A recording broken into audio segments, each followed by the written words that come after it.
केंद्र की मोदी सरकार ने अब 9 साल पूरे कर लिए हैं। उनकी उपलब्धियों को लेकर सांसद ब्रजलाल जी, जो पूर्व में उत्तर प्रदेश के डीजीपी रहे हैं, आज मेरठ पहुंचे और यहां से उन्होंने संपर्क अभियान की शुरुआत में प्रबुद्ध जन सम्मेलन के आयोजन में शिरकत की है। सर, उत्तर प्रदेश में योगी की सरकार और केंद्र में मोदी की सरकार कानून व्यवस्था को लेकर और जो अन्य विकास के जो योजनाएं हैं उन सब को लेकर किस तरीके से आगे बढ़ रही है, और आप उन सब की उपलब्धियों को लेकर आप जनता के बीच निकल रहे हैं?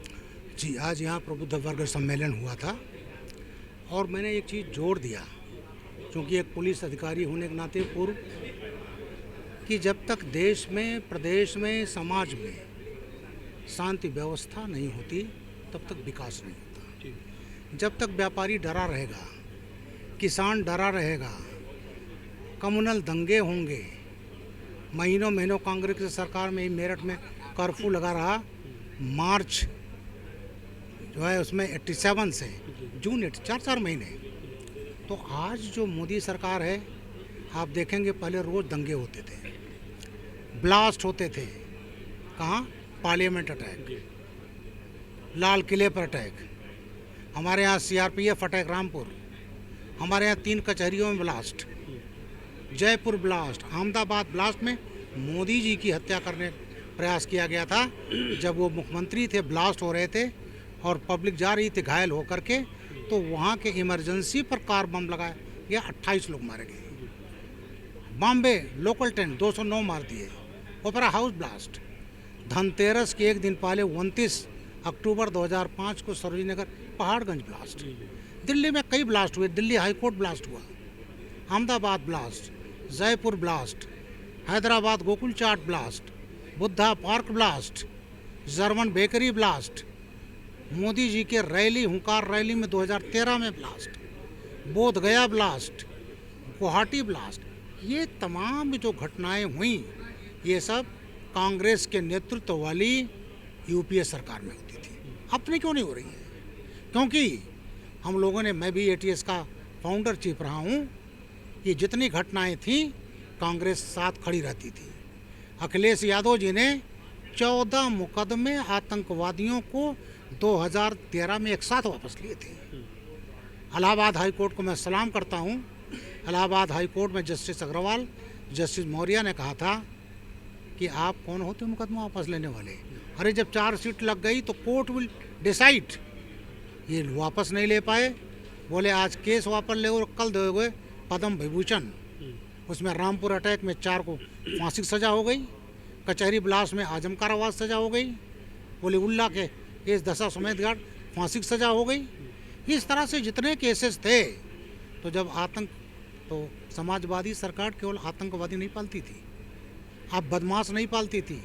मुख्तार अंसारी, अतीक अहमद, विजय मिश्रा, डीपी यादव, तमाम लोगों को पालती है। लेकिन आतंकवादी से साथ खड़ा होना तो देशद्रोह है। तो ये तो पार्टियां तुष्टीकरण के रीजन पर देशद्रोह पर उतर आती है। ये कांग्रेस का था।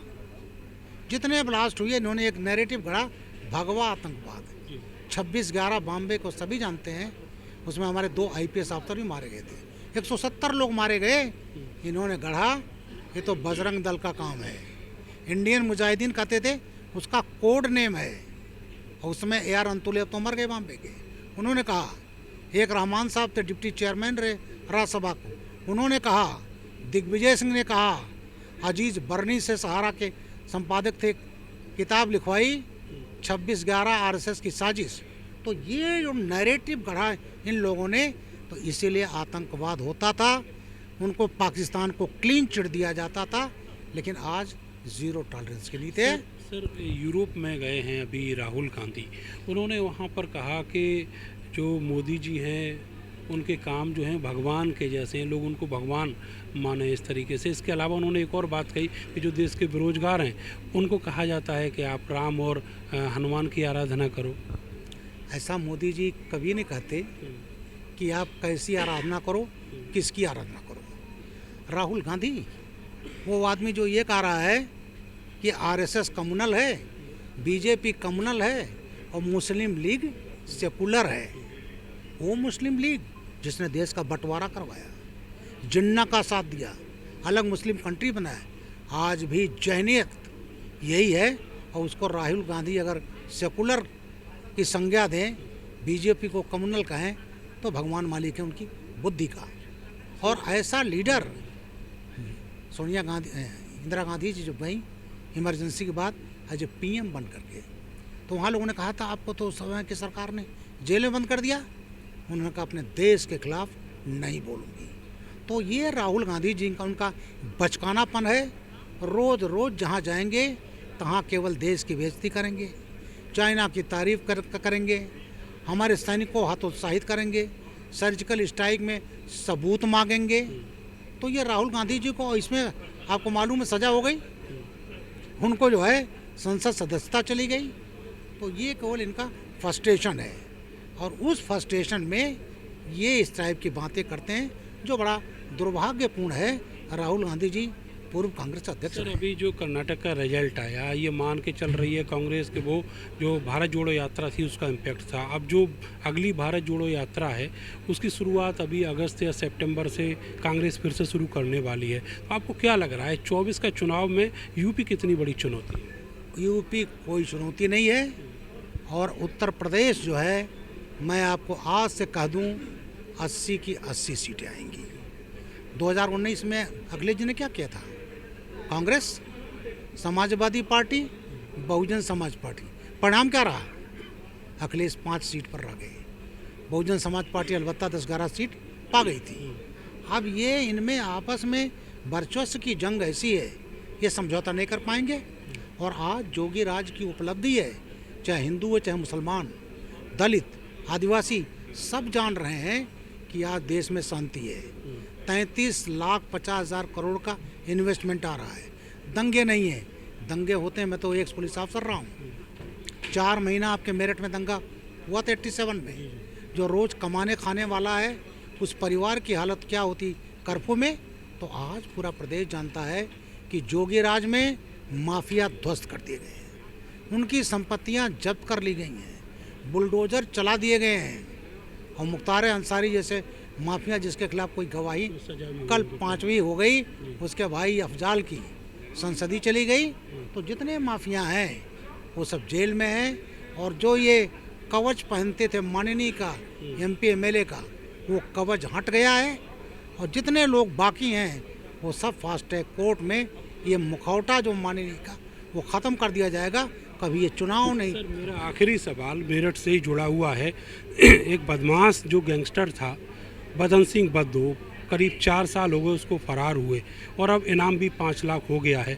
क्या नहीं लगता आपको कि शुरुआत में अगर उसको ट्रैक किया जाता तो वो आसानी से पकड़ा जा सकता? अब बहुत ज़्यादा दूर निकल गया होगा, कहीं कोई गड़बड़ रही और वो लगातार आप पर भी प्रहार करता? ऐसा है, मुझे बड़ा आश्चर्य होता है कि मुझे रिटायर हो गया 8.5 साल। जी सर। हमको 2 माफिया याद करते हैं, एक तो नहीं याद का सुभाष दुबे गोरखपुर का, और एक बदन सिंह बद्दो। बदन सिंह बद्दो ने तो यहाँ तक किया, NSA में कस्टडी में था, हापुड़ आया और वज्रपाहन पर 32 बोर से गोली चलवा लिया कि ब्रजलाल ने गोली चलवा दी। तो वो आदमी जानता है कि हम उसके पीछे, उसके गैंग के पीछे, और इस सरकार में भी वो जानता है क्या हाल होगा। उसका घर तो डिमोलिश हो गया, समर्थकों हो गया, और तमाम आइडेंटिफाइड प्रॉपर्टीज़ हैं वो भी जब्त होगी। और वो सबसे चालाक, मैं कहता हूँ, क्रिमिनल है। वो रहेगा यहाँ, और जो काल उसका आएगा, कभी हॉलैंड से आएगा, कभी फ्रांस से आएगा, वो कहीं नहीं, यहीं है। और ऐसी बात नहीं, वो नज़रों से ओझल हो गया है। 5 लाख का इनाम है, बड़े बड़े माफिया का सफाया हो गया। तो बदन सिंह बद्दो को के भी गले तक कानून का शिकंजा कसेगा, उसको कोई बचा नहीं पाएगा। चलिए, बहुत बहुत शुक्रिया आपका। तो कानून व्यवस्था को लेकर और राजनीति को लेकर बहुत सारी बातें सांसद ब्रजलाल जी ने कही हैं। अब देखना होगा कि 2024 की जो चुनौती है वो देश में और उत्तर प्रदेश में किस तरह की रहती है। कैमरा सहयोगी सानू के साथ मैं नरेंद्र, भारत समाचार, मेरठ।